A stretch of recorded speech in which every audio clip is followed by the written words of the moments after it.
2019 was a monumental year for hip-hop. Kanye West's Jesus is King sold so well that he became the first rap gospel artist to literally go silver. Following his sudden arrest, 6ix9ine pled guilty to several racketeering charges and announced that he'd be cooperating with the feds, appearing in court looking like the godfather of some kind of Sharpie racket. YNW Melly went from smoking bud with his best buds to smoking his best buds, after catching the murder rap for the death of 2 of his childhood friends. If YNW Melly doesn't beat this case, he could be losing his freedom, his life, and most likely his best friend of the year mug. Lil Nas X rode his horse all the way to the top of the charts, breaking world records for the longest run ever on the Billboard charts, being the first ever entry on the Rolling Stone's newly launched Top 100 chart, and having the biggest impact on the patented Trap Law Rost cringeworthiest rappers chart. I personally gave it, out of 10. And following the damning allegations in the Surviving R. Kelly documentary, for the first time ever the hip-hop community was finally ready to acknowledge R. Kelly's crimes and admit that for the last 30 years he'd truly been putting the P in pedo. But if 2019 was about anything, it was about comebacks. And what better place to start than the man that claimed to have the biggest comeback of them all. You know, I had the biggest comeback of 2018, period. I started the wave. I'm the reason why these new artists get signed. I'm the reason why it's a Lil Pump. I discovered Chief Keef. I've been doing this YouTube. I was the first artist on social media. I agree with you on that. They laughed at me. They said I killed hip hop. And now they doing exactly what I did and shun me and I'm being shunned upon. Yes, Soulja Boy kicked off 2019 with an explosive Breakfast Club interview where he claimed to have had the biggest comeback of 2018. That is, of course, if you don't count the comeback that 6ix9ine got from his new cellmate. In the process of claiming the crown of 2018, Soulja Boy made some pretty bold claims, including that he invented the internet. I started this internet. But the truly juicy viral moment came when he dragged his fellow comeback contenders, Tyga and Drake, spawning one of the most iconic catchphrases of 2019. Tyga had a record. Tyga? Tyga? Okay. Tyga? Drake? Drake? The nigga that got bodied by Pusha T? The nigga that hiding his kid from the world, but his world wanna hide from the kid? Big Draco truly came with a fire on that Breakfast Club interview, and over the course of that hour, turned his giant L of a career into a massive W, reminding everybody just why we fell in love with him back in 2008. And he was looking fresh, rocking his Gucci headband and all beige everything swag, looking like a typical British meal. He also took the opportunity to defend himself against claims of being a Soulja fraud after his bizarre Soulja game launch. I got my new video game, you know what I'm saying? They say that shit counterfeit as fuck too now. They always hate on the black entrepreneur. I thought it would only sell like 500 copies, 200 copies, not a lot. We got like a fucking 1,000, 10, 20,000 orders, and it got backed up. You know what I'm saying? I didn't expect it to sell that much. So you know what I'm saying? back order. So we got backed up. But So your product is on the way. But as we all know, he was beaten out in the gangster gaming wars by 6ix9ine's Nintendo snitch. My favorite hip-hop moment of 2019. It's simple. Soulja Boy. More specifically, everything that he was doing at the start of the year. It might not have been the most groundbreaking or most revolutionary moment for hip-hop, but what it was super entertaining. That time when Soulja Boy was rocking the Gucci headband, that was a great time for hip-hop. Tyga, Drake, Ariana Grande, no one was safe from being called out by Big Soulja, whether it was because he felt like they were stealing his flow, or because they supposedly didn't have as good a comeback in the previous year as him. It was just fun and resulted in so many great moments, not least of all, his iconic Breakfast Club interview. Unfortunately, or fortunately, depending on how you feel about this whole situation, Soulja has been laying low for the second half of the year, pretty much the rest of 2019, but I will always remember that time when he was just snapping on everyone for the most simple reasons. Soulja Boy's Breakfast Club interview was a viral moment, not just for being hilarious, but its incredible virality would prove that it only takes a magic moment like this to spark a genuine career comeback. And from here, this actually led to a true Soulja resurgence, fueled even further by him releasing some of the genuinely best music that he's released in nearly a decade, including Hit My Line, Cut That Check, and New Drip. And before you knew it, he was traveling all over the country, playing packed shows in San Diego. He pulled up in his hometown of LA, presumably checking in with his Bompton Bloods before branking that Soulja Boy at the LA Blippers halftime show. He even took his comeback tour to Las Vegas, which he documented on his YouTube channel, in a video where you can see a gigantic ass next to a woman twerking. And with all this new money coming in, Soulja Boy was truly splurging, copping a rare new McLaren which has the hidden third seat and blunt control. Dude, I fired the blanks. They lay right here, let my niggas ride this motherfucker. You. And spending such a crazy amount of money in Fendi that he got too excited and for a moment forgot he was scared of paper. Today we spend $6,000 in the Fendi store. Excuse me. But unfortunately, Big Draco's run on top would tragically be cut short in April, when he got sentenced to 240 days in jail for violating his probation after getting caught with ammunition being a violation of a weapons case dating all the way back to 2014. In addition to that, he'd also been caught out falsifying evidence that he had completed court-ordered community service. So, Mr. Wade, I'm going to reinstate your probation with the following modifications. You are to serve 240 days in the county jail with credit 20 actual plus 20 good time work time, so that total of 40 days of credit. Thought you were slick, didn't you, young Draco? Hey, no wonder he's scared of paper. But also, in less light-hearted news, January also saw the airing of the harrowing documentary Surviving R. Kelly, a sensational 6-part drama documenting R. Kelly's love for the underage Poontang. It documented some of his own experiences receiving abuse as a child, his monumental rise to fame, and then how he eventually exploited that fame to prey on impressionable, young and underage women who he would tempt to dominate physically, mentally, and emotionally. It featured moving testimony from victims, people close to the victims, and people in R. Kelly's life who had enabled him at the time, but later had a change of heart and wanted to tell their truth. The emotional and hard-hitting documentary added fuel to the Mute R. Kelly campaign, leading his record label to eventually drop him. In response to the show, R. Kelly initially attempted to move into damage control, downplaying the allegations and continuing to appear in public. He popped up at his own 52nd birthday party in Chicago's V75 nightclub, which I assume is the only nightclub in Chicago that has to hand out ponchos at the door. Baby, I don't wanna hurt nobody, Yes, you do. but there is something that I must confess.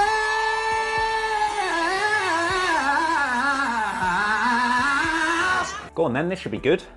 Some critics of the documentary suggested that perhaps it had maybe gone a little bit far in sensationalizing some of these accounts for entertainment and ultimately money. But it is a TV show after all. And some of these critics did have a point. I mean, no matter how slickly edited your mob justice is, the legal system should always take precedence. And whilst for a moment, delusional R. Kelly supporters did have that to cling on, it didn't take long for reality to set in, and he was eventually arrested and charged with 10 counts of aggravated criminal sexual abuse. This was in February after a new child sex tape had emerged. Somehow, he managed to get his broke ass on $1 million bond and pled not guilty to all charges. And then after a couple of months of freedom and very erratic behaviour, including an explosive CBS This Morning interview, reaching breaking point when R. Kelly realised that in addition to sleeping with underage girls, it was also illegal to hook up with your own children. I'm trying to have a relationship with my kids, and I can't do it. And from there, things went bad to worse. In May, catching 11 more criminal charges, and in July, getting indicted on 18 charges. He was catching more charges than you can count, which is insult to injury considering the fact that R. Kelly can't count. Hey, maybe in jail, him and Kodak Black can get their Biff and Chip on together. The charges included child sexual exploitation, child pornography production, kidnapping, racketeering, obstruction of justice, and even forced labor. Damn, you mean to tell me that child labor went into my officially licensed $3.99 R. Kelly Fiesta commemorative thong? Man, next you're gonna tell me that chocolate factory from his album was the one that collapsed in Bangladesh.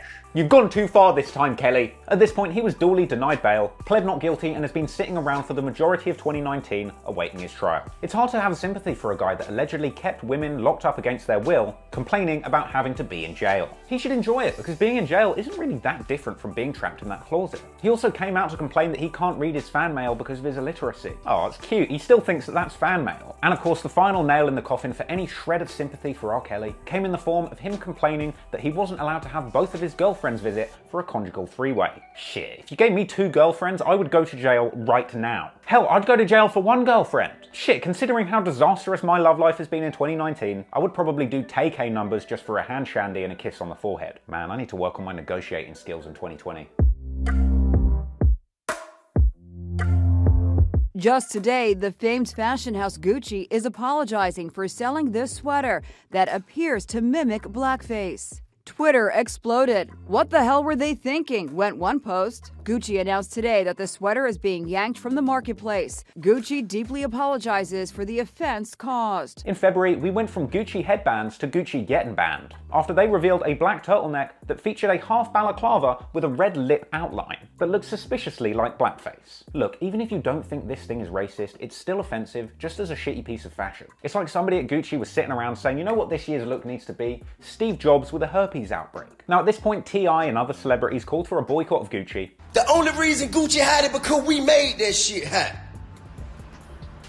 If we stop wearing that shit today, that shit tank, period. Charlemagne even gave them Donkey of the Day. Yes, Donkey of the Day for Monday, February 11th goes to Gucci, Prada, Moncler, and whatever other fashion brand decided that blackface would be the fashion trend for this season. Yeah, that's why I don't wear Gucci too, because they're racist. It's got nothing to do with me being absolutely broke. Yes, in fact, even though I'm definitely super rich off of YouTube, the only reason that I wear tattered rags from Goodwill is because apparently they're mad, not racist. In response, Big Draco himself, Soulja Boy, even retired his Gucci headband and said that he was so upset with Gucci that he was getting the goddamn Gucci tattoo that he's got on his forehead removed. I love Gucci, man. I got a Gucci tattoo in the middle of my forehead. Are you gonna get that removed? I've started the process. I gotta go back 2 more times. But other people decided not to participate in the boycott. Young Thug decided to wear the damn thing, and Kodak Black decided to ride with Gucci, sowing the seeds for a later beef with T.I. I got a few more Gucci little clothes that I bought, and I'm gonna wear it. Now, it's not completely surprising that Floyd Mayweather also didn't get the memo about the Gucci boycott, considering the fact that he wouldn't have been able to read it. And not long after the boycott, he was actually spotted going into Gucci, dropping some bans and some hilariously misguided comments. See, the thing is this.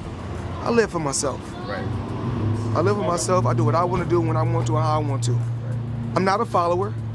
You know, when everybody else, they say, everybody gonna boycott. I say, guess what? Well, this boy gonna get on a yacht. But to be fair to Floyd, he only walked in the Gucci store because he thought it was the Coogie store.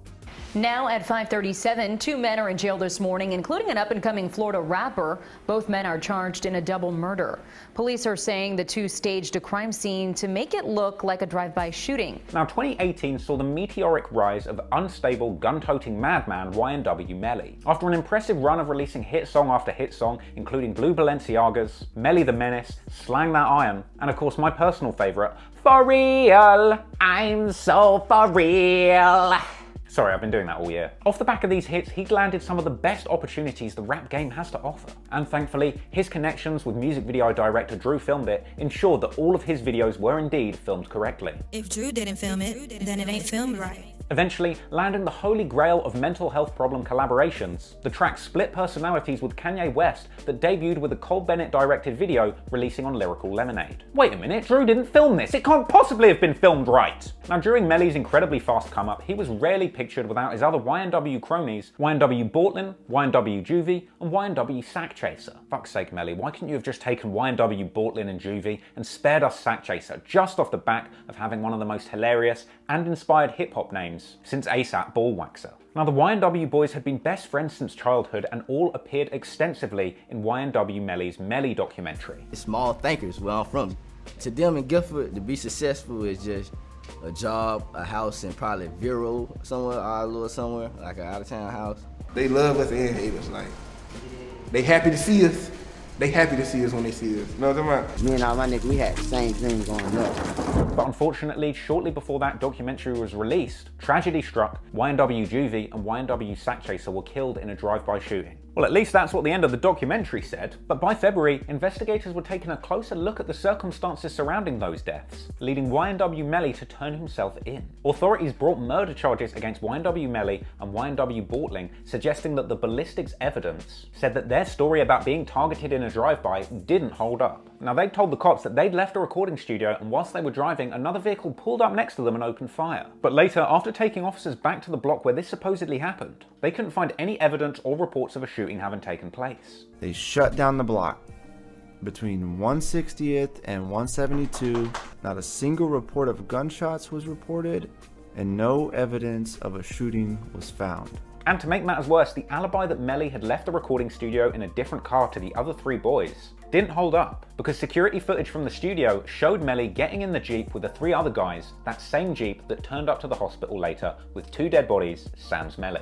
GPS data not only corroborated this, but also suggested that Melly was in that car up until around 3 minutes before it turned up to the hospital, and that vehicle had taken a completely different route to what their statement said. A month later, the cops used GPS records and a K9 unit to find the spot where the shooting had actually taken place. Here, glass from that same car that was brought into the hospital, along with 8 shell casings, were found, and those shell casings matched another shell casing that was found in that car. And as if that wasn't enough to make the prosecutors have a raging hard-on, apparently the autopsy on YNW Sakchesa proved that his wounds came from close up, likely within the vehicle. Specifically, the rear left seat, exactly where CCTV footage showed that YNW Melly was sitting when he left the studio. This story was frankly sensational, and it was no surprise then that Melly's 2017 hit Murder on My Mind, where he vividly recounts the killing of a friend, went completely viral. Now at this stage, the case is still unresolved, and it's unclear whether or not Melly will beat these charges. Him and YNW Bortland both pled not guilty. Many people have speculated that he's completely fucked considering the amount of evidence against him,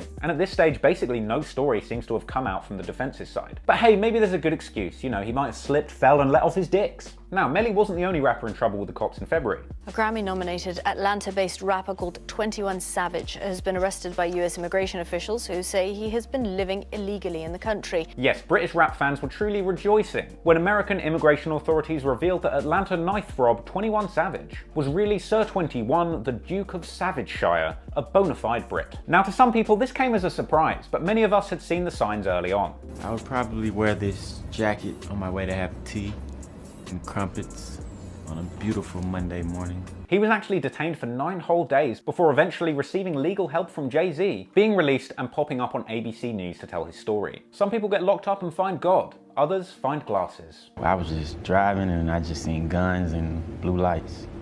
And then I was in the back of a car and I was gone. They tell you you're under arrest? Nah, they didn't say nothing. They just said, "We got Savage." They said, "We got Savage." Yeah.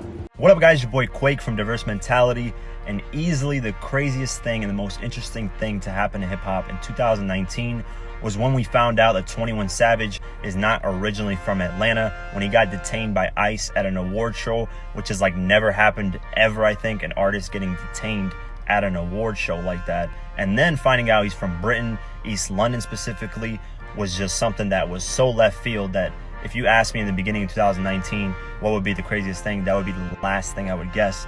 This guy is the most gangster rapper in the last 5 years, so to find that out was insane, and the memes were just super funny. Everything was funny online, so it was just a crazy moment. Shout out to Trap Lil Ross, you're killing it, man.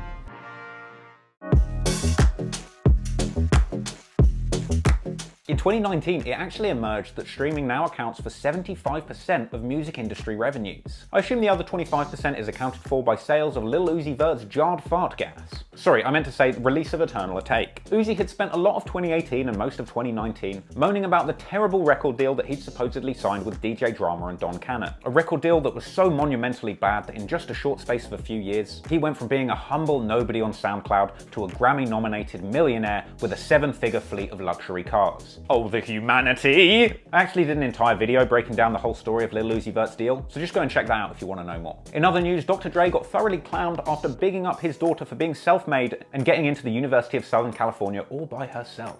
Turned out that he'd actually donated $70 million to the school, at which point he quickly deleted that post. I guess giving a university $70 million just to secure the naming rights for the Chronic Gymnasium is the only surefire way to make sure that nobody forgets about Dre. And in March, we also saw the biggest takeover by one of Nas's Lil X's since Khalees bought her stinky box of milkshakes to the yard. In 2018, Lil Nas X accidentally created what in a flash of an eye in 2019 would end up being probably the most monumental song of all time. Lil Nas X bought the beat for Old Town Road from a producer named Young Keo for a measly $30. He recorded Old Town Road at a humble $20 an hour studio in Atlanta in less than an hour before releasing it in December of 2018. Now the track didn't do that much at first, but eventually picked up steam after getting attention on this decade's most revolutionary platform for grooming, TikTok. And TikTok's army of 14-year-old kiddie cam girls, creators, saw the emergence of the Yeehaw Challenge, a running meme on TikTok where people would show themselves transitioning into cowboys, cow women, and since it's 2019,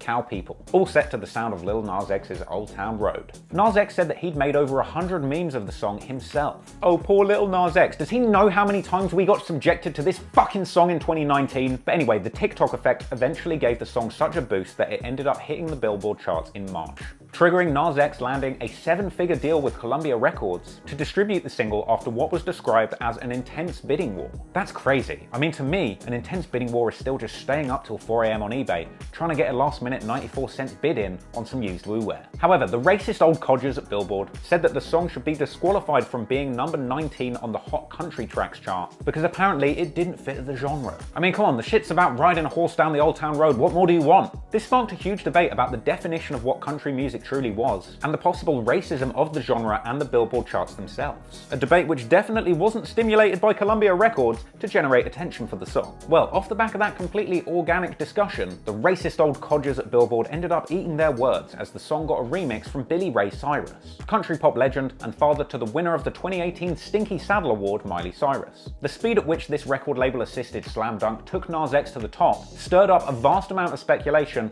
that young Nas was just some sort of industry plant, a term which is reserved for artists that seem to explode suspiciously quick, not off the back of their own merits or buzz with fans, but record label shilling, backroom deals and paid advertising. And the revelation that he'd been running a bunch of meme pages and Nicki Minaj stan accounts before his success in music didn't really help his case. And so the record label continued shilling the shit out of Lil Nas X, putting out remix after goddamn remix. There was the Billy Ray Cyrus remix, the Diplo remix, the Young Thug remix, the Say Old Town remix featuring RM of BTS. Because you know what a trap country song definitely didn't need? K-pop!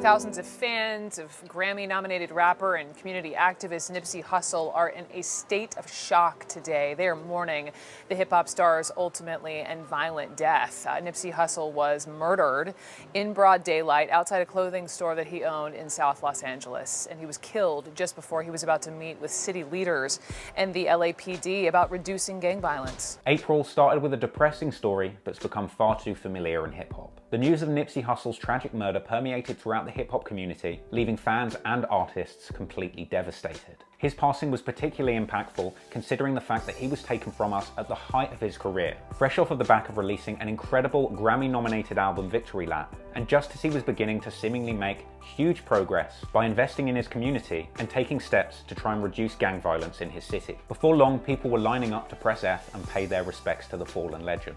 I just want to send prayers out to Nipsey Hussle, his family, to Lauren London and her family. This is fucked up, man. This is fucked up. It's a fucked up world. Good person too, man. Real good peoples. Over here driving down Slauson, man. Driving down Slauson, 4 in the morning, man. Cause I can't sleep behind what happened to Nip, man. Why niggas do the homie like that, man? At his own motherfucking stop. In his own fucking hood, man. Just try to do good for niggas, man. Shit crazy, man. I can't even fucking sleep, man. I'm disgusted by this shit. But then again, do you know what isn't a respectful way to respond to the death of a rap legend? My nigga, Lauren London, that baby though. She finna be out here single. She finna be a whole widow out here. I'd be the best man I could be, fuck. I'd give her a whole year. She might need a whole year to be crying and shit. For dude though. I ain't trying to shoot at her. I'm saying this is look. No, she could do 2-3 years, but I just try to be I try to be like, if you need a friend to holler at us, so to me, you can call my line. Yeah, hot off the heels of letting the entire culture down by riding with Gucci in the midst of the blackface scandal, following the tragic passing of Nipsey Hussle, Kodak Black continued his 2019 decline, seemingly suggesting that he would slide in on Nipsey Hussle's widow, Lauren London. Oh, to be fair, he said that he'd give her a year to get over it. How gentlemanly of you. Well, after all, we all know how Kodak likes to treat the ladies, don't we? Naturally, friends of Nipsey, friends of Lauren, or just anybody with a common sense of decency, knew that this wasn't okay. This shit go for Kodak Black and any other nigga disrespecting my nigga Nip name. His legacy, his family, nigga. Keep my nigga name out your fucking mouth, nigga. Keep his girl's name out your fucking mouth, nigga. The fuck wrong with you new niggas? But the person who seemed to take the most offense was Atlanta legend and easiest question on the hip-hop cryptic crossword puzzle, T.I. Kodak Black, you out of pocket, nigga. Fix that shit. Quickly. Expeditiously, nigga. You out of pocket, nigga. Ain't nobody else gonna say it, nigga. I done said it to you, nigga, and if I see you, I'm gonna say it in your face, nigga. You out of pocket, nigga. Now, after all of the backlash, Kodak quickly apologised, but not apologised, for disrespecting Nipsey before going on to basically diss anybody that had been checking him. And you could tell that this was a heartfelt apology because he also, for some reason, decided to say something about how viral his farts are. If I disrespected you, Lauren London, in any shape or form, I'm sorry. Even though I didn't. And rest in peace to Dude. But for all you other people like trying to fake act like y'all love boying me on the internet or checking me on the internet, that's how you feel, bro. I can fart. Oh, Kodak farted. Kodak Black. Kodak Black. But apparently T.I. didn't let this drama ruin his vacation, quickly clapping back at Kodak fans on Instagram Live. I did what I did and I said what I said and I done moved the fuck on, nigga. And I suggest y'all do the motherfucking same. Before seemingly realising that he was in way over his head and quickly trying to get out of the beef by pretending to be a motorcycle. Check him out. So after that Ducati eye maneuver didn't work, T.I. fired more shots by removing Kodak Black's exhibit from the Atlanta Trap Museum. But apparently Kodak wasn't bothered, saying fuck that museum, presumably after looking up what a museum was. Let's beat that boy shot it up, man. Fuck all that other shit. Fuck that pussy ass museum. Bitch, I ain't get y'all permission to put me up there anyway, bitch. Then at this point, T.I. previewed a Kodak Black diss track, which in my opinion was the moment that this devolved into him genuinely sticking up for Nipsey's widow and just plain clout chasing. Not to mention also having a pop at Kodak's IQ at the airport. That's all his brain capacity can come up with. Right. You know what I'm saying? I urge him, man, you know what I'm saying, to, you know, go educate himself, enlighten himself, man, you know what I'm saying? Because if he knew better, he'd do better. I mean, it's a bit rich coming from a guy whose rap name is literally only 2 letters, but anyway. Then the beef reached a sudden crescendo point when Kodak dropped the diss song Expeditiously, a play on T.I.'s earlier line that he needs to fix the problems of what he said expeditiously. It came with a music video that featured gratuitous shots of Kodak brushing his chains. Make sure you get those hard to reach diamonds at the back, Kodak, eh? And in the track, he made some pretty general sneak disses all about T.I. being a snitch, suggesting that Tip didn't even know Nipsey, and also dissing his wife Tiny. It was an average diss song, but a big portion of disrespect, considering the fact that Kodak Black was completely in the wrong in this situation. T.I. had a pretty muted reaction to Expeditiously, saying that if he really had a problem, he'd pull up and not make a song. I don't make songs, I pull up. Oh, that's funny, because it really looked like you'd made a song a couple of days ago, but okay. And let's be honest, T.I. was kind of already in the wrong for even pursuing this beef, after the fact that Kodak had pretty much apologised to Lauren London early on. To be honest, this whole thing just wasn't really a very good look for T.I. He's supposed to be this reformed figure of good behaviour in hip-hop, but the whole thing just came across pretty undignified, petty and childish. He probably should have just left Kodak to make a fool of himself. I mean, no one was riding with Kodak, because ironically, the way he was describing Kodak in this beef almost described himself. All you had to say was no comment, bro. You know what I mean? All you had to say was no comment. You know what I mean? You went out your way, nigga. You went out your way. You went out your way. Ultimately, this beef fizzled out from here and there was nothing else to say. But weirdly, all of the attention on Kodak Black and his erratic behaviour in this period unexpectedly shined a light on the UK drill scene, which was having an excellent 2019. Yes, we have drill in the UK. It's a bit like Chicago drill, except instead of guns we have shanks, instead of Bloods and Crips we have postcode gangs, and instead of lean we sip double cup Tetley codeine tea. Around the time of Kodak's Nipsey controversy, he was actually spotted dancing on Instagram Live to the UK drill song County Lines by incarcerated and previously fairly unknown drill artist Frosty. This cosign helped Frosty's track blow up internationally and brought a lot of extra attention to the UK drill scene. And other big names that were getting huge international shine around this time included a young sniper by the name of Digger D, who had dropped the song No Diet, scoring 1 million views within just 4 days of its release in April, racking up around 15 million views on YouTube to this date, and landing at number 20 on the UK charts, a rarity for a drill song. Sadly, Digger D's run would be short-lived as he eventually ended up in jail on another charge that is yet unresolved. And this led to a truly iconic moment in the UK drill scene where a couple of fans hacked the Metropolitan Police's Twitter account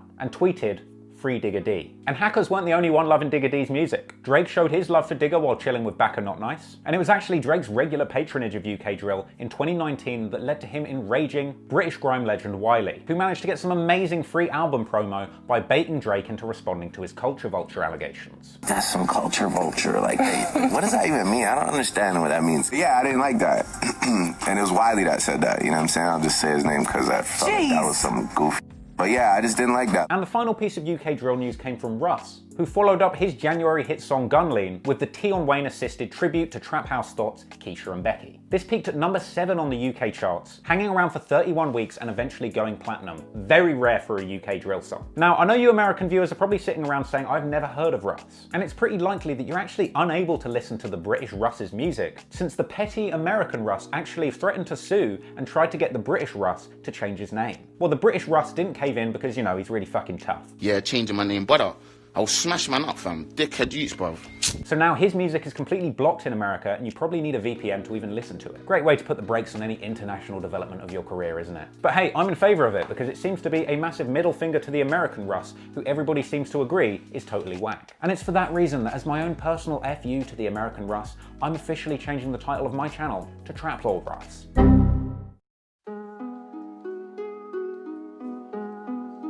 Hi, this is Trap Lore Ross, English YouTuber in it. My favorite rap story of 2019, as it has been requested that I address. Well, there's a lot of bad stuff, obvious bad stuff, you know, like people getting arrested, killed, the Juice WRLD shit obviously is the fucking worst shit that I can think of.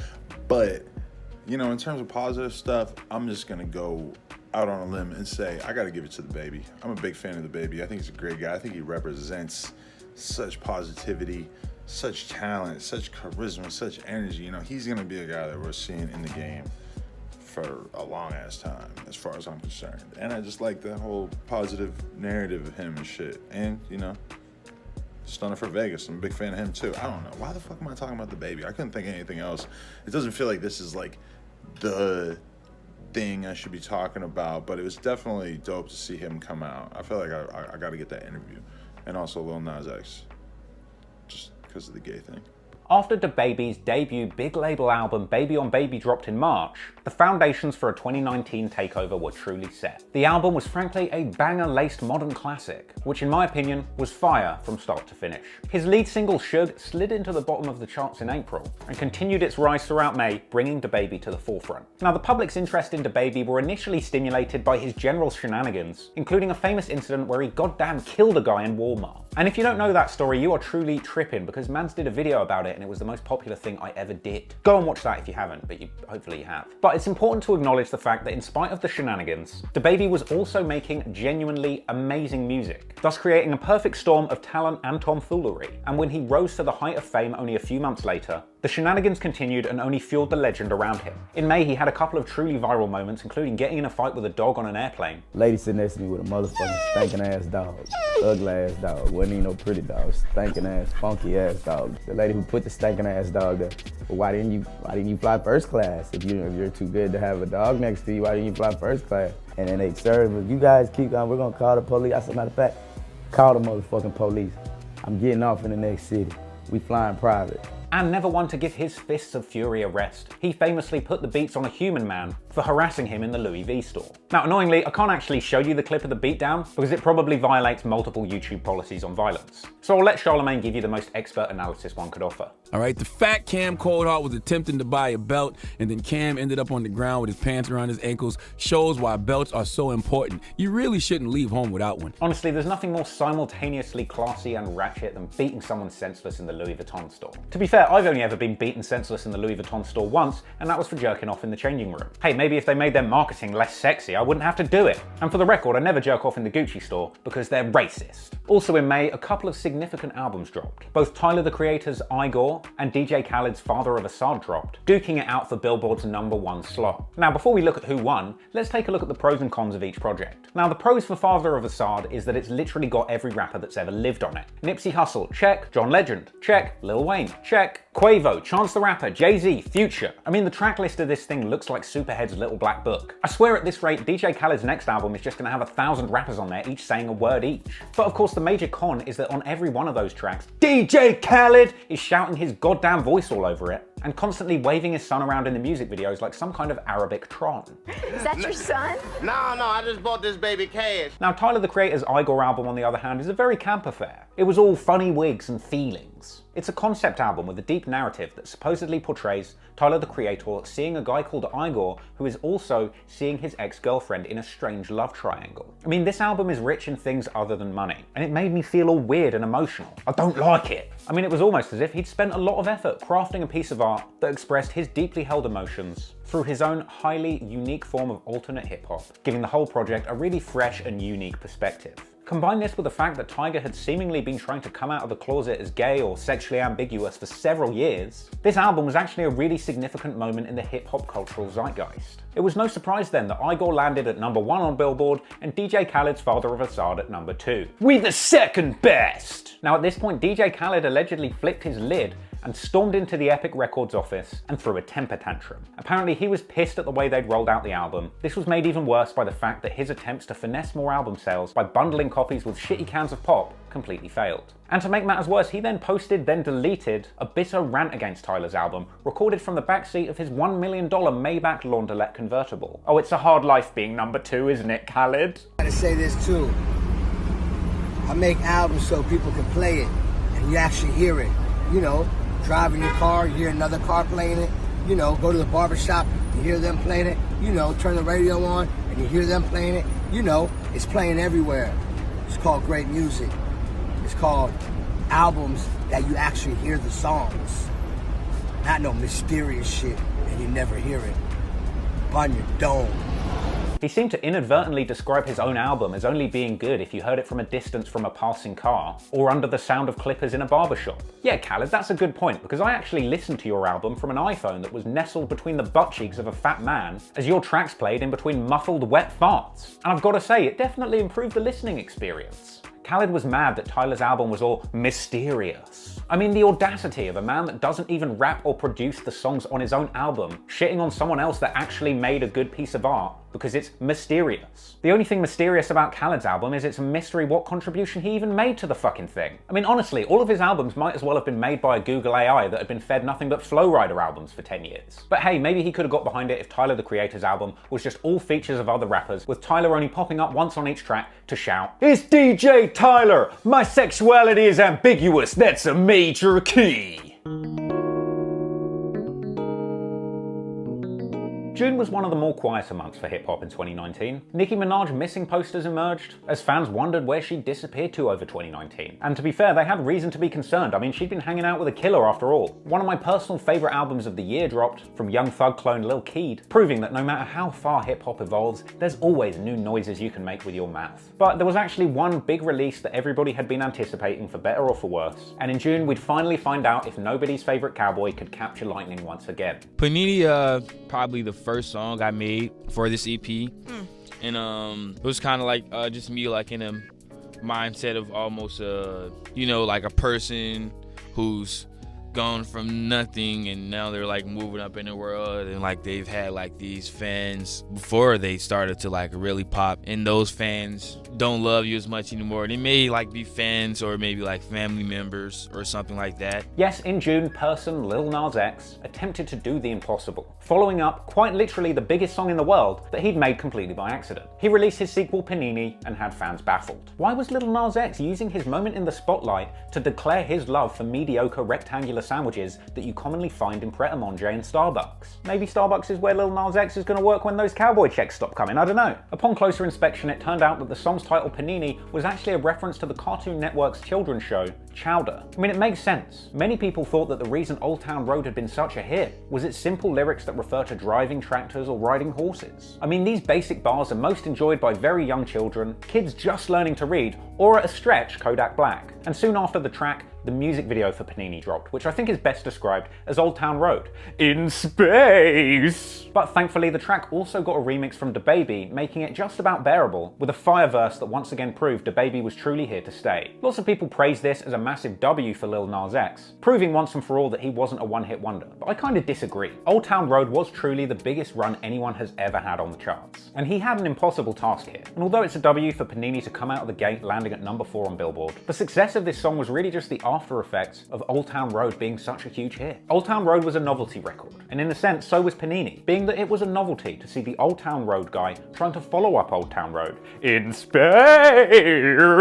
The only other contender that he had for a follow-up hit was the track Rodeo with Cardi B, which only reached #22 on the Billboard chart. A track that in my opinion was actually pretty damn good, much better than Panini, if a little similar to Old Town Road. Frankly, Lil Nas X is in kind of a shitty position. I mean, it's basically impossible to follow up Old Town Road. You can top a #1 hit. After all, Wiz Khalifa was nearly a one-hit wonder with Black and Yellow, but then See You Again with Charlie Puth blew it out the water years later. But Old Town Road has now had the biggest Billboard run ever. He literally can never beat it. And look, if he does, I'll eat my words and admit that he is literally the greatest artist of all time. Yeah, this guy. Unlikely. And yes, I know what you're thinking. Traplaw Ross, you're 0 for 0 on Billboard. The album that you dropped for a joke this year didn't even get 10k streams. Well, I'm just a hater, aren't I? But at least I don't have to wear a cowboy hat to be poppin' and still have my dignity intact.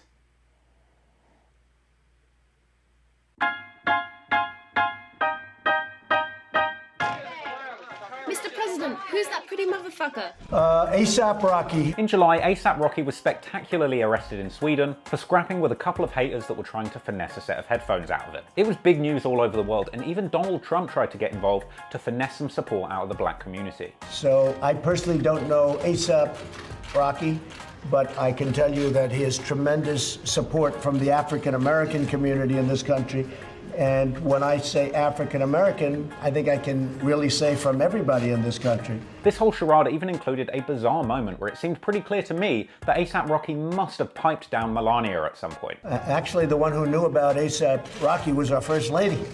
Right? And Trump eventually made an A$AP Rocky pun on his Twitter account that genuinely convinced me that we were living in a simulation. Fucking Trump law over here. Ultimately, for a minute, this was the biggest news in hip-hop and a lot of misinformation circulated. People said Rocky was living in squalor and sleeping on a yoga mat. There were reports that people in his cell were smearing feces all over the wall, but on closer inspection it just turned out that it was a shelf of DJ Khaled CDs. In the end, the whole drama played out publicly in the courtroom, with some of the courtroom sketches at least giving A$AP Rocky half a decade of album covers to choose from. And after being held captive in Sweden for a couple of weeks, A$AP Rocky was eventually released, even though he was convicted on a minor charge. We have some breaking news to bring to you. The rapper A$AP Rocky has been found guilty of assault in Stockholm.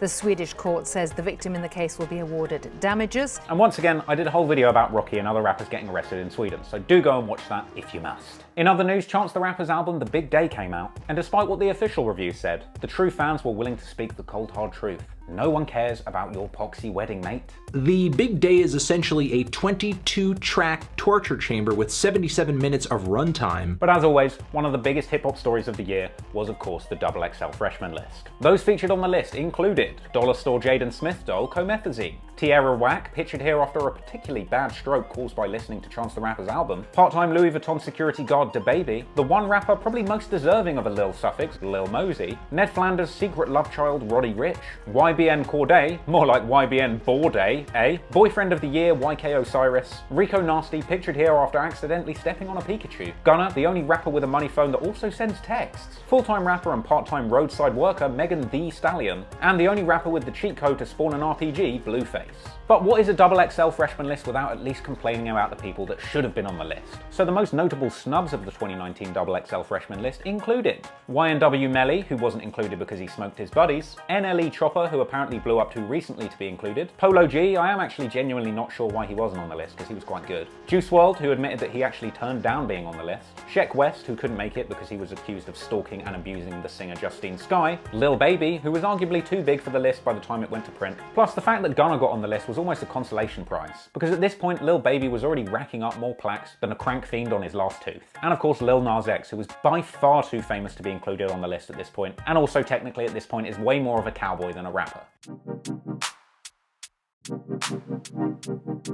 But following her inclusion on the list, Megan Thee Stallion dropped the song Hot Girl Summer, making sure that August 2019 truly belonged to the ladies. After the phrase Hot Girl Summer went viral on Twitter in July, Megan set out to capitalize on the phrase that she'd coined in her songs Cash Shit and on the cover of her 2019 mixtape Fever. To support her, she pulled in fading star Nicki Minaj, and the master of using symbols to shorten things that would take longer to say, Ty Dolla $ign. And it featured a music video which included probably the most intimidating looking pool party in history. Rapper Jay-Z has agreed to partner with the National Football League to promote social justice initiatives and expand entertainment options. But many see the move as a betrayal of former San Francisco 49ers quarterback Colin Kaepernick. In August, Jay-Z made his latest business finesse by confirming a partnership between his Roc Nation and the NFL. The particulars of the deal said that Roc Nation would now help the NFL advise on selecting artists for major NFL performances such as the Super Bowl. Hey, you know who would be super for this Super Bowl performance? Jay-Z. And you know who would be great for the next Super Bowl? Jay-Z. The one after the Jay-Z. What about the next Jay-Z? However, after the deal was announced, people were immediately pissed, because ex-49er Colin Kaepernick was still going unsigned by an NFL team after the season where he infamously kneeled during the national anthem to protest against racial injustice. In the wake of Cap still being left out in the cold by the NFL, many people called Jay-Z a sellout and a hypocrite. Though Jay-Z himself said that he'd spoken to Cap about the deal and that he was viewing his involvement with the NFL as a step forward to attempt to influence change from the inside. But then he started catching more flack for being two-faced after it emerged that Jay-Z had apparently told JD, Jermaine Dupri, not to work with the NFL back in 2018. And it didn't take long for the Baron of Bitterness himself, Dame Dash, to offer his expert analysis that perhaps Jay-Z's unusual behavior might be the result of eating his own dookies. I mean, everybody knows Jay ain't shit. Like, that, everyone knows that. Apparently, the deal also included a partnership for Roc Nation to provide a currently undetermined program relating to social justice, likely playing a role in the NFL's recently launched Inspire Change initiative. On the one hand, a lot of people suggested that giving an already rich and powerful black man like Jay-Z yet another opportunity to cash in off the NFL's dime doesn't really address the issue of injustice. Other people pointed out that this can only be a step in the right direction, and giving Jay-Z a platform to influence change and promote social justice from the inside should be worth a try. Hey, hopefully he can do both. Fixing systemic racism in the NFL, making another $1 billion, and finally live out the dream of bringing an NFL team to the Marcy Projects. Go Trappers, baby! Woo! Also in 2019, violent rapper and child Tay-K was convicted of murder and sentenced to 55 years in the slammer. A Tarrant County teenager was convicted of murder this morning for his role in a deadly home invasion robbery. 19-year-old Tamar McIntyre goes by the name Tay-K47 in his online rap videos. He was convicted for his role in the shooting death of 21-year-old Ethan Walker in 2016. This was the culmination of an epic chain of events, kicked off by a deadly home invasion that he was involved in that left a 21-year-old man named Ethan Walker dead. He famously went on the run while awaiting trial and released the hit song The Race,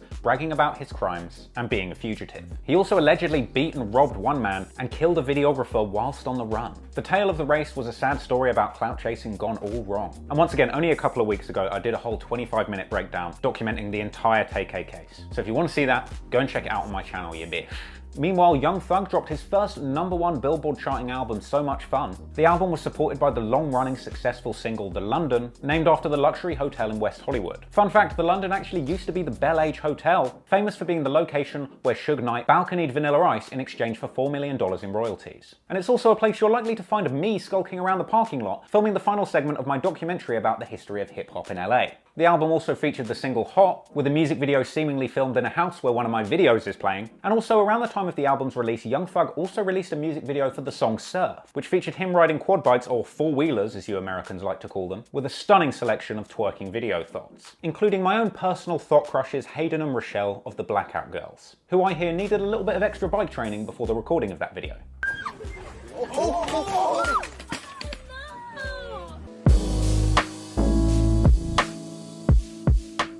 Tekashi 6ix9ine. What were you arrested for? Racketeering charges, violent crimes, shootings, drug distribution. At some point, did you decide to cooperate with the government? Yes. Possibly the biggest story of 2019 was 6ix9ine's decision to work with the feds and testify against the Treyway Bloods in an attempt to secure his freedom. Now, this story is pretty complex and I'm going to cover it in great detail once everything's fully resolved next year. But in September, an audio recording of his in-court testimony hit the internet, bringing many explosive details to the hip-hop zeitgeist. He described his 2018 beating turned kidnapping in great detail, and even dashcam footage and audio of that incident emerged online. DJ Vlad was somewhere rubbing his hands together like Birdman, baby. He also spilled the red beans on Trippie Redd, admitting to the court that he was a blood. But this wasn't a huge surprise considering that only last year they were arguing on Instagram Live about who was the biggest blood. You're not a real blood.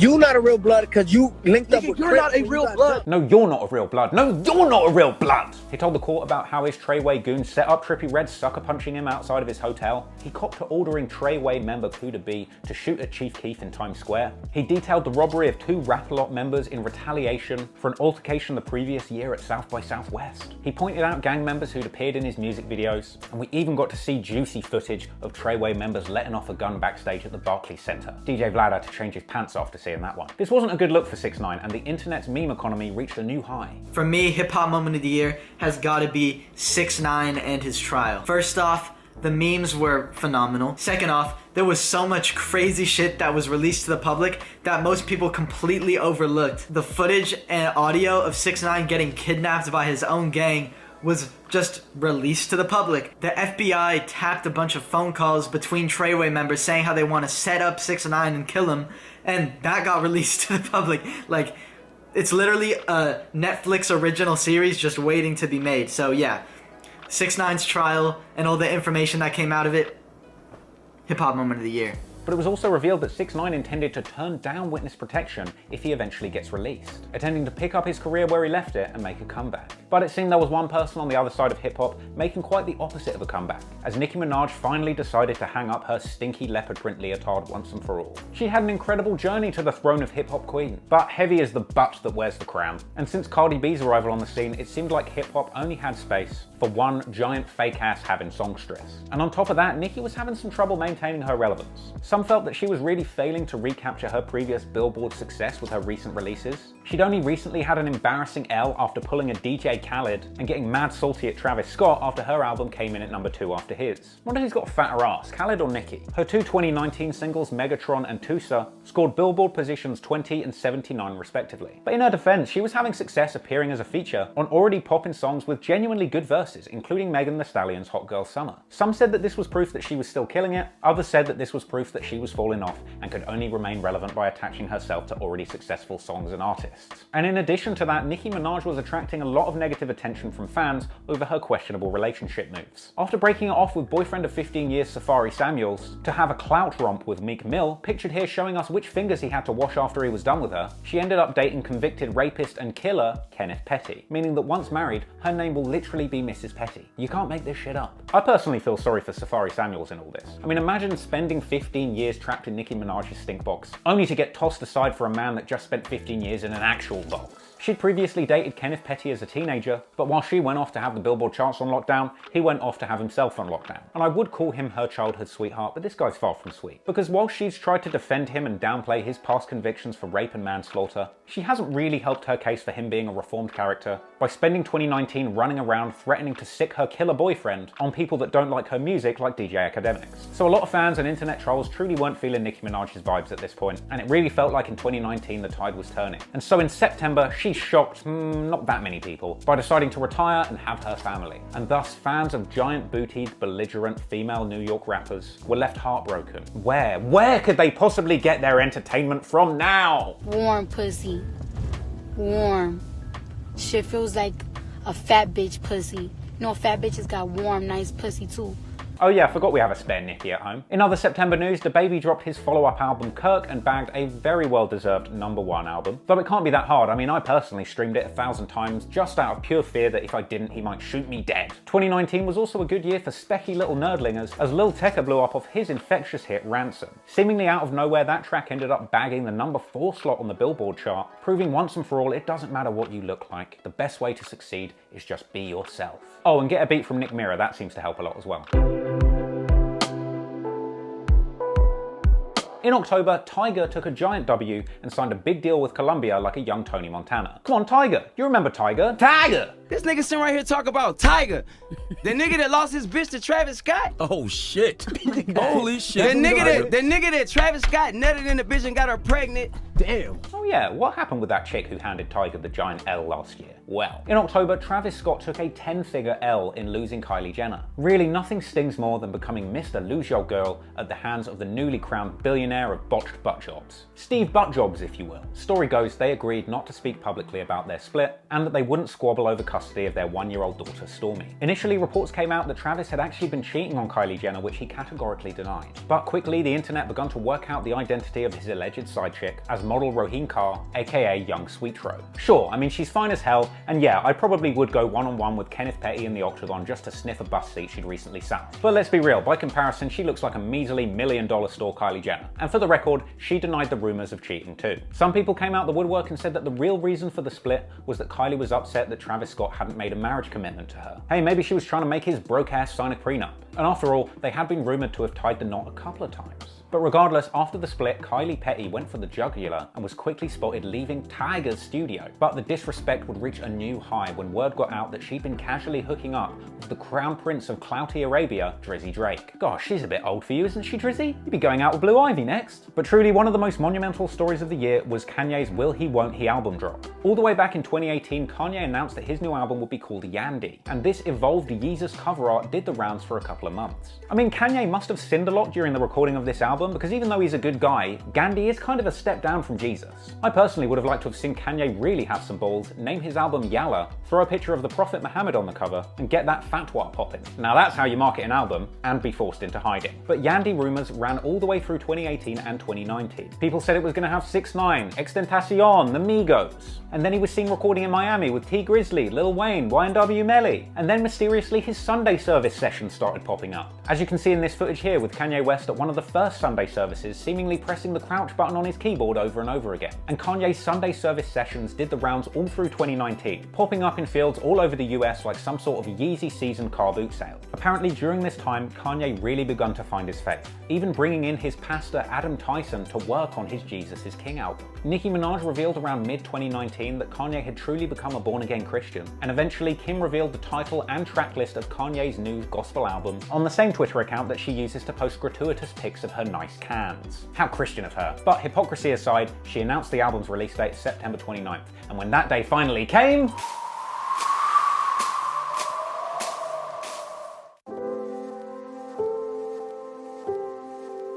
We're here to spread the gospel. I'm not here for your entertainment. After a period of radio silence, Jesus is King finally dropped right at the end of October, which meant that November was only about one thing. Is this shit any good? Well, the album seemed to divide hip-hop into two distinctive camps. People who liked Jesus is King, and dirty fucking sinners destined to hell! You will burn in hell! Now, I personally love the album. It's highly ambitious, and I think it deserves respect for the following reasons. It's really hard to make a gospel album that is genuinely sonically interesting. It's really hard to make a clean hip-hop album that still has something to say and isn't conceptually whack on some Vanilla Ice shit. He got the clips back together on a track which allowed No Malice to actually spit a relevant verse for the first time in a decade. And of course, finally, the memes about Pusha T having to write a verse that wasn't about cocaine because it's a gospel album really made me laugh. Well, Ye's risky gospel rap concept truly paid off, and in the first week it sold 264,000 copies, landing at #1 on the Billboard chart. And on top of that, it also broke records by landing at the top of several other Billboard charts, including top Christian albums, top gospel albums, top R&B and hip-hop albums, and top rap albums.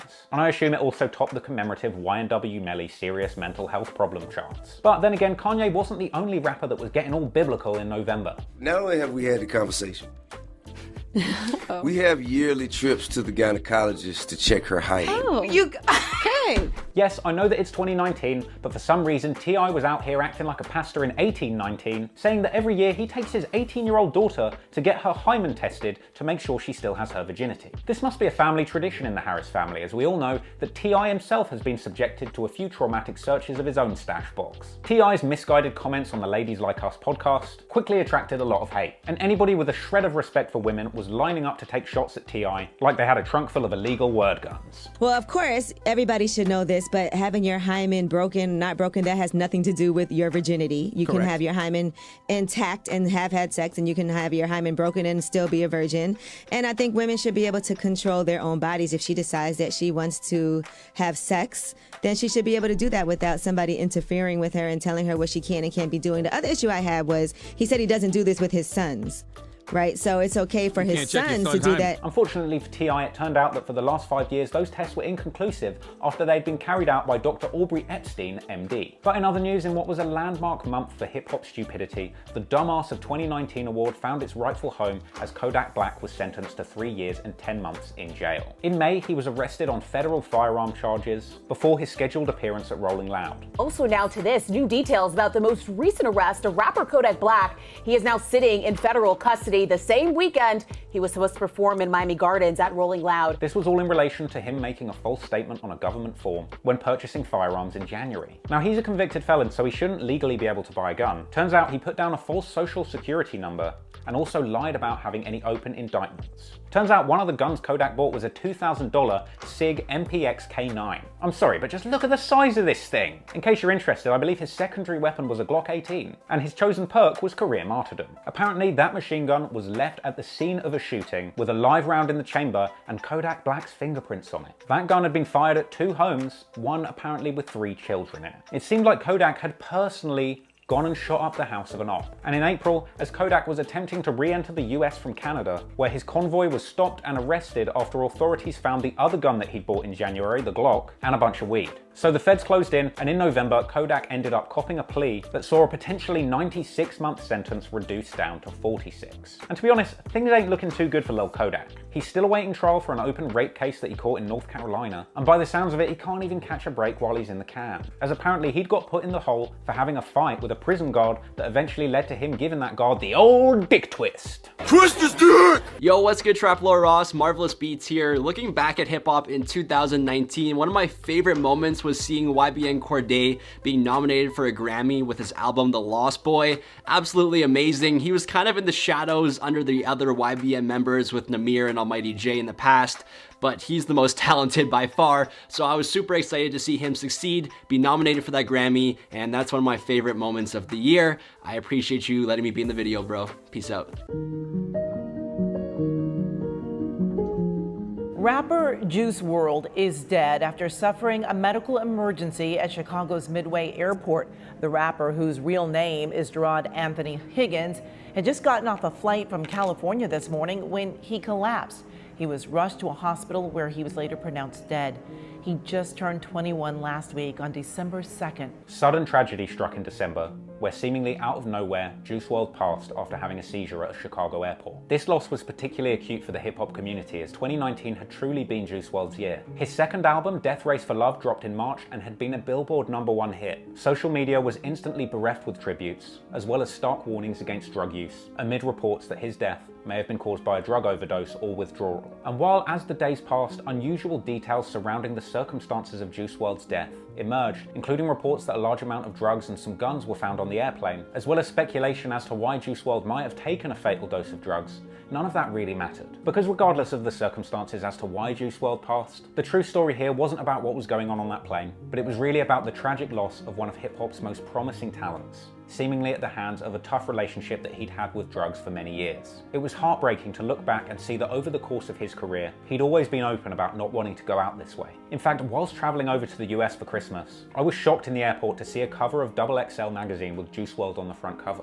For a minute I was thinking, how the hell can these guys print magazines so fast, before I realised that this had actually been printed before he'd passed. And I was even more shocked when I bought the magazine and read his interview, which had a huge title quoting him saying that he didn't want to go out this way. To me, both of these things really drove home just how well Juice WRLD was doing in 2019, but also just how big of a part his drug habit had played in his story up until this point. When I heard Future, the first song I ever heard by Future was Ain't No Way Around It. The second song I've ever heard by Future is Dirty Sprite, off the first Dirty Sprite mixtape. Mm-hmm. And that shit had me wanting to sip lean at like 11, 12 years old, bro. It's fucked up. Yes. And in situations like these, all we could do is learn.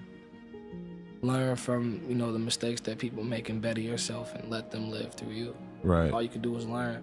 I hate a motherfucker like, oh, he just died, so we gotta pull up some dumb lean for him. You gonna end up the same, the same situation. Like, motherfuckers gotta learn from the mistakes, like the fatal mistakes that people make, because who wants to have another casualty? This loss hit the rap community particularly hard. Juice's friends and peers came out in disbelief that he could have been taken from us so soon, right at the height of his potential. At this point, 2019 felt like such a huge L for hip-hop, and everything was just falling apart. Not only had we also lost Nipsey, but also in the UK, we'd seen the loss of 2 promising young rappers, Cadet and Biss of the Harlem Spartans. It's been a hard year, and the scene has lost a lot of talented souls. And honestly, at this point, it's just so hard to muster up any enthusiasm for all of the other hip-hop stories of December. Oh, Nick Cannon tried to make a comeback by dropping some Eminem diss songs. They were shit. Next. Oh, 6ix9ine wrote a letter to the judge begging to have his sentence reduced. That'll probably get some clicks. Oh, Lil Uzi Vert released another lame song with a stupid dance. Whatever. You know what? I haven't got the energy for this anymore. Done. Fuck this shit.